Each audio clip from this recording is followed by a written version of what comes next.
प्रतिक्षण अगर ये विचार चल रहा है तो परिग्रहा नंदी नामक रौद्र ध्यान तू कर रहा है और तेरी लेस्या कृष्ण लेस्या है। तो आर्त रौद्रा सदा क्रोधी मत्सरो धर्म वर्जिता, जिनकी धर्म में रुचि नहीं होती है, मत्सर जिनके लिए आ जाता है, तो वह सब कृष्णलेश्या, निर्दयता के परिणाम जिनके होते हैं उनकी कृष्णलेश्या। आप विचार करो कि क्रोध क्यों आ रहा है, क्रोध क्यों आ रहा है, तो इस बात को समझो कि क्रोध क्यों आ रहा है। आप लोगों ने आलोचना पाठ पढ़ा होगा। पहले की माताएं बहनें नदियों पर, तालाबों पर, तड़ाग पर वस्त्रों को धोने जाया करती थी। कहाँ जाया करती थी? देखा होगा आप लोगों ने, ठीक है ना। घर के वस्त्र होते थे तो वो क्या करते थे, नदी तालाब पास में होते थे तो वहाँ जाया करती थी। अब सबसे ज़्यादा क्रोध क्यों आ रहा महिलाओं को, सुनना अब इस बात को। मुनि सुधा सागर महाराज कहते हैं कि जितने भी महापुरुष हुए हैं उनकी पत्नियों को क्रोध आता था।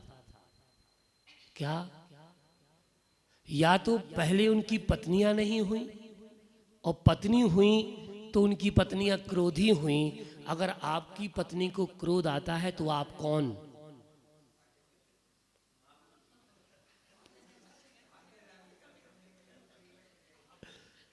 ये मैं नहीं कह रहा, ये पूज्य सुधा सागर जी कह रहे हैं कि जितने महापुरुष हुए हैं उन महापुरुषों की प्रथमतः तो पत्नियां नहीं हुई, ठीक है ना, और हुई भी हैं।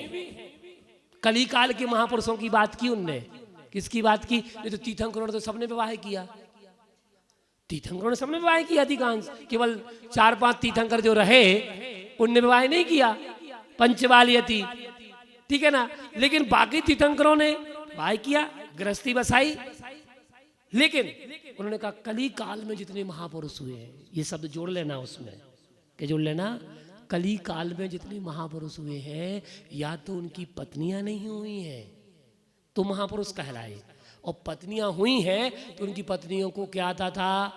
क्रोध। और अगर आपकी पत्नी को क्रोध आता है तो आप कौन? महापुरुष। ये बात कही। अब देखिएगा,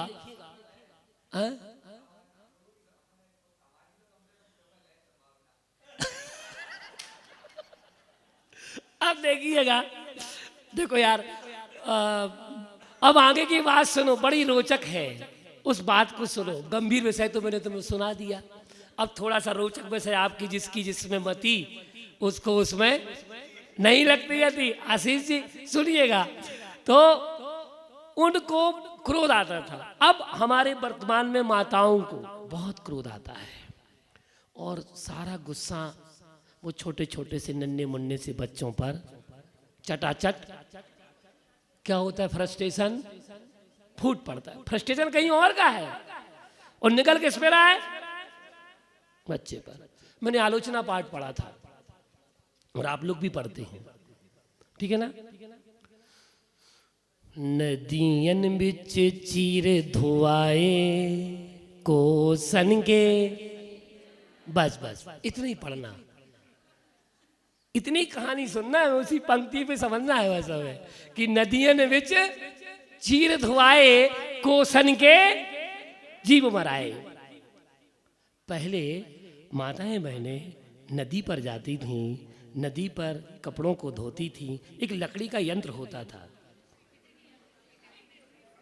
मामा श्री स्क्वायर मामा, हाँ, लकड़ी का क्या होता था, क्या होता था, क्या बोलते उसको?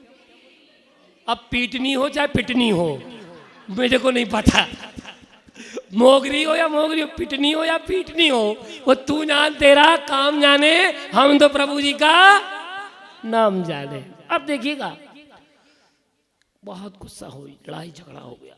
अब क्या करे, वो जो पीटनी थी या पिटनी थी जो भी था, उसको क्या करती थी माताएं, कपड़े पर ठोक ठोक कर पीट पीट करके सारा गुस्सा किस पे निकल जाता था, कपड़े पर। अब नदी घर में पाल ली, अब पाइपलाइन डल गई, वॉशिंग मशीन आ गई, अब ना पिटने का मतलब है और ना पीटने का, जो भी हो। तो नदियन में चीरत हो आए, कोसन के जीव मराए। अब विचार कर लो, वहाँ आलोचना पाठ पढ़ लेती थी माताएं बहनें हमारी, और वो आलोचना भी कितना, लिखने वाले ने भी कितनी गजब लिखी कि वहाँ का पाप भी अगर तेरा हो रहा है तो हे प्रभु मैं आलोचना करता हूँ, निंदा करता हूँ, गरहा करता हूँ, प्रतिक्रमण करता हूँ। और अब क्रोध पे क्रोध आ रहा है, उसकी भी आलोचना कर ले, उसका भी आलोचना पाठ पढ़ कि हे भगवान आज मुझे क्रोध आ गया था। देखो क्रोध आने पर तुम्हारी शक्ति क्षीण होती है, जितना क्रोध आएगा तुम्हारी शक्ति उतनी क्षीण होती चली जाएगी।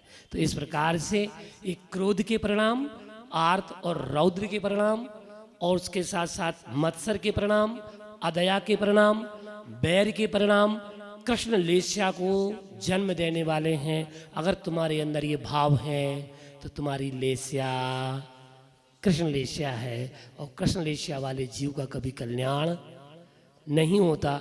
एक शब्द में केवल यही है कि कृष्ण लेस्या वाले का कभी कल्याण, तुम्हें उस लेस्या से बाहर आना पड़ेगा, तब कहीं जाकर के तुम्हारा कल्याण होगा। बोलिए महावीर भगवान की। हाँ, अब छोटे भैया जी से बहुत अच्छा रहा, ऐसे ही तो नहीं है? ठीक है, चलो बहुत बढ़िया।